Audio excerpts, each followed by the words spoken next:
Hello, and welcome back to another episode of the Nicole Show. It's me, Nick, your pocket neuroscientist. I'm always there in your pocket whenever you need me. Today we're going to be doing Dear Nicole Dilemmas, which I must say is by far my favorite format of this YouTube. I love answering questions. I love getting questions. I get a lot of questions on my social media, and I'm sorry if I blank you. I don't always have the bandwidth to reply, but this format is perfect for me because I can answer all of your questions, and so many of you actually have very similar questions, and so I get to answer you all. I love that you've all been saying Dear Nicole in your messages, which thank you. I didn't have a lot of prerequisites for this YouTube channel, but the fact that you guys are playing along with me is actually super sweet. The fact that I put that out last week and now you guys are like, hey, Dear Nicole, I'm like, sick. I love you guys. Dear Nicole, my parents had an accident and left my life abroad to take care of them, but now I'm mad with them all of the time.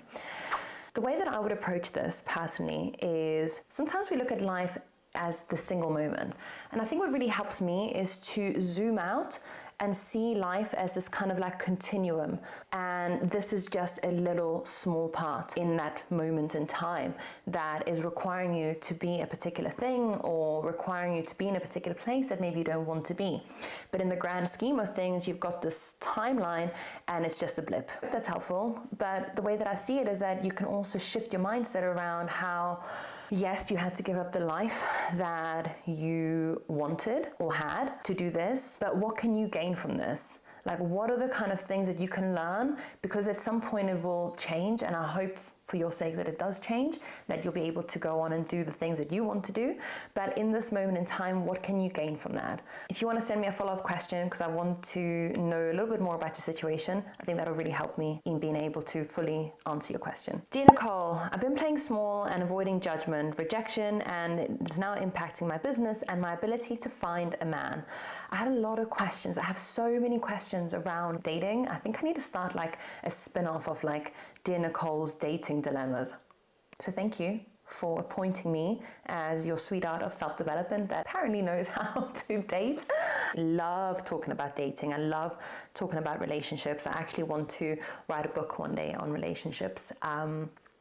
Been playing small and avoiding judgment. The thing is, you're always going to have people that aren't going to like what you're doing. And that kind of can be a good sign. You're not going to be able to please everyone. So I can actually really resonate with this question because I feel like I've been doing that a lot. I think since Rewire came out, I've personally been playing small and playing safe.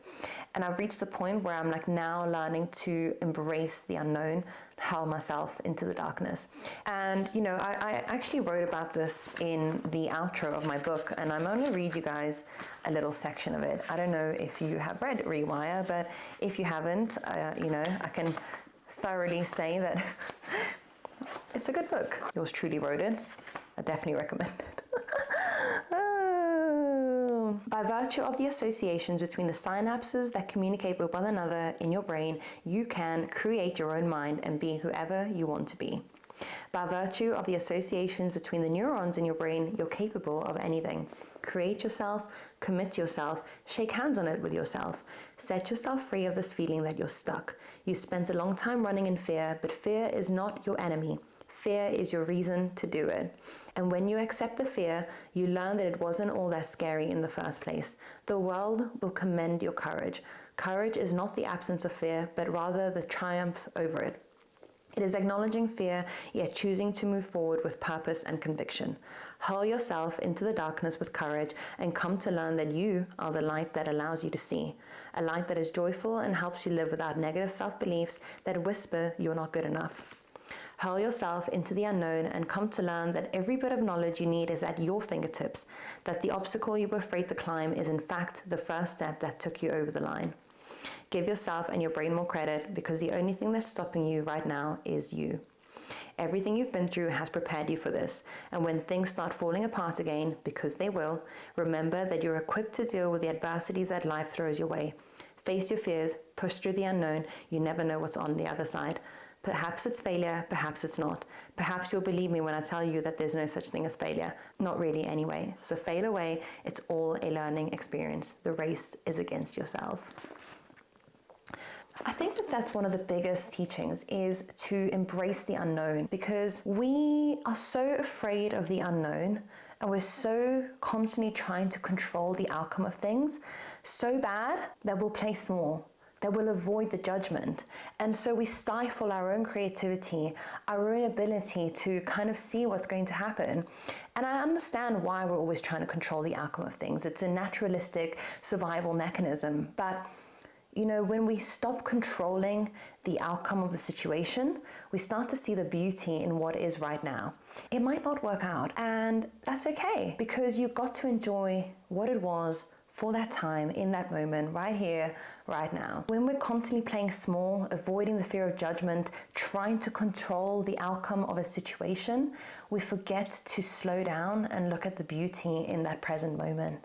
If it doesn't work out, then did you enjoy it for what it was while you had it? That's the most important question. I think that is fundamentally one of the most important skills to be able to acquire in life, is to stop trying to control the outcome of situations and just enjoy everything for what it is right here, right now. Because when you avoid that judgment and you play small and you're afraid, you really stifle your own ability to grow your business. You just said that it's impacting your business. I don't know the nature of it. I wish you guys would give me a little bit more detail. And apparently your ability to find a man. Now that's another thing, is I love this snippet from Green Knight, and Matthew McConaughey talks about how he was so desperate to find a wife that he started to reek of the need. And you're thinking like, Matthew McConaughey, I'll throw myself at him. Yeah, of course we all would. And you're kind of wondering how he couldn't find a woman, but it just goes to show that when you reek of need, people don't want that. People don't want to be around that. And so you need to be able to embrace the unknown, embrace the fact that you can't control the outcome of things. There's a set of probabilities of outcomes that could potentially happen, which are more likely. Thinking as a scientist here now, you've got, you know, the ones that are more probable, and you've got the ones that are less probable, and you take the ones into consideration that could potentially happen but are less likely. You take the ones that are more favorable that you wish would happen, and then the chaos, the added extras, the overthinking, the overanalyzing, the over-controlling, you have to remove that from your pool of data, because otherwise you're going to end up just worrying about what's there, that you forget about what's right here, right now. And I do truly believe that when we're living in alignment with ourselves, without sounding too woo-woo, and we're not trying to control everything around us, the world is conspiring in your favor. The world will bring you exactly what you need when you're least looking for it as well. I know that it sounds very esoterical and it's like going down a more spiritual route than a neuroscience one, but the neuroscience of it is telling me that when we look at machine learning, you want to program a model that is able to comprehend the probabilities of what could happen and the probabilities of what could not happen. And in science, we don't see failure as a failure. We see it as, okay, we're just going to redirect. We're going to change our experiment. We're going to change what we're doing to see if what happens is in alignment with what we believe. And if it isn't, we rechange and we reshape our beliefs about what things are. So I just combine a whole beautiful part of philosophy with neuroscience, I think. Anyway, I don't know if I've done it a good job, but I hope that helps. And what's interesting is that a lot of you asked about controlling. So you said things like, Dear Nicole, I worry about the things that I can't control. And they all kind of fall into that same category of trying to control the outcome of situations. Dear Nicole, how do I stop imagining negative dynamics with people that will cause me to then behave and create them inadvertently? Yes, so again, it comes down to that controlling thing, right? So we're always trying to predict the future. So your brain is a predicting machine. It wants to know what could potentially happen in particular scenarios. Now that can work in our favor because you can prepare for these setbacks, you can prepare for these potential outcomes, and then you're better equipped. Let's say you start dating someone, you really like them. You could prepare for the fact that that person might turn around and say that they don't actually want this anymore. And instead of catastrophizing and thinking, oh my gosh, this is the end of the world, it might feel like the end of the world right there, right then, but it isn't the end of the world. I can promise you that. You're going to find somebody else. And it's the same with the things that you can't control. When you remove the things that you can't control from your train of thought, you begin to embrace the things that you can. There's this negativity bias when it comes to predicting the future, and you can shift that. You can shift this negativity bias, because your negativity bias is going to say, okay, this is not going to work out, or it's going to go that way. But instead, what if you shifted away from that negativity bias and used it as an empowering tool to tell you that actually you're just predicting that something could go wrong, and how are you going to enact in that moment? How are you going to behave when things go wrong? Are you going to operate with integrity? Are you going to quote unquote take it like a champ and accept your part in it? Are you going to be able to recalibrate and reorganize and redirect yourself?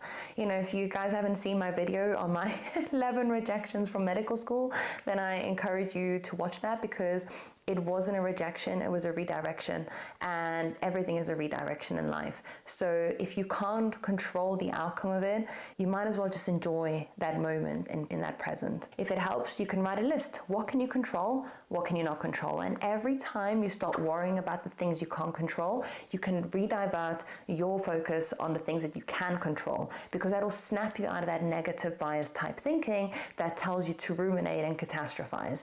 Okay, you can follow any of the self-regulation tools that I always talk about, like naming your emotions, going for a walk, physiological sigh, hobbies, all of these things that can help reinstate some frontal cortex activity, so that you're not going down a place of rumination. Dear Nicole, how do I decide what to do with my life after a massive change?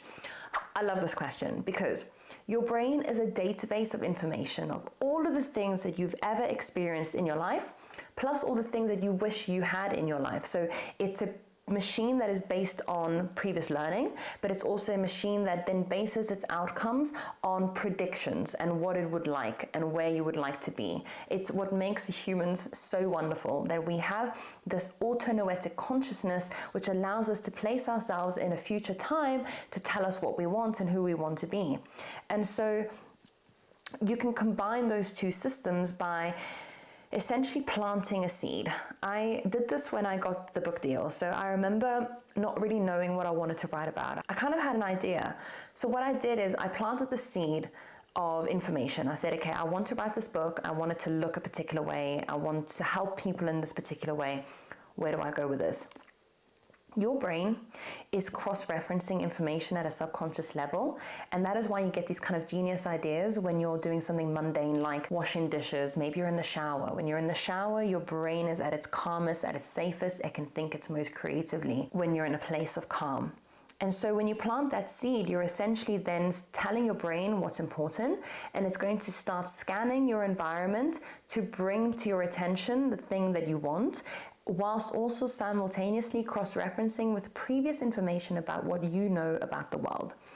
You don't have every single one of your memories available at your fingertips right now, but something could trigger a memory, like maybe a smell or another memory or another event, or somebody reminds you of something and you think, oh my goodness, I haven't thought about that since XYZ. And I actually had that recently when I smelled a particular smell. It was a perfume. I was in a perfume store. And I remember this time when my grandmother took me to her friend's place in this old age home, and she had these little sweets. And I swear I have not thought of that memory since I was like 8 years old. I'm 32. I was like, what? That's crazy. And that is how recollection memory works. That memory is still stored in your mind somewhere. And so the answers that you need and you want and you have, they're already there. You just don't have access to them at any given point. And so you plant the seed for what you want, and then you let your brain do the simmering. You do your brain do the cross-referencing, and you essentially let it come to you in those mundane moments of clarity where you're doing something really mundane, like washing dishes, or in the shower, or you're driving, because that is when the default mode network is activated. The default mode network is responsible for internal mind wandering and creativity. It's that light bulb moment when you're sitting down thinking about an idea and it just comes to you. That's that default mode that has tapped into really deep visceral parts of your subconscious. And so I allow myself time to let things simmer. So I planted the seed, I want this book to look a particular way, and then at night, or at 3 a.m, or at random times of the day when I was meditating, the ideas became more clear to me in my mind, in my life, and then I'd write them down. So I had a little notepad next to my bed, and I'd embrace the waking up at 3 a.m. I'd wake up with this idea and I'd be like, yes, and I'd write it all down, and not be so upset by the fact that I've woken up at 3 a.m. in the morning like I normally would have, because it was a place where I think my subconscious was more active and sort of feeding these downloads or feeding these messages from my subconscious to tell me what to do, because it was already within me. Okay, last one. Dear Nicole, I'm trying to work up the confidence to tell my boss and now my friend that I want to quit. So one way that you can do this is to practice. I know it seems silly, you can practice it in the mirror, you can practice it to a friend, and you can essentially make sure that you are putting yourself in that situation prior, so that when you're in that situation, you know how to deliver the message effectively.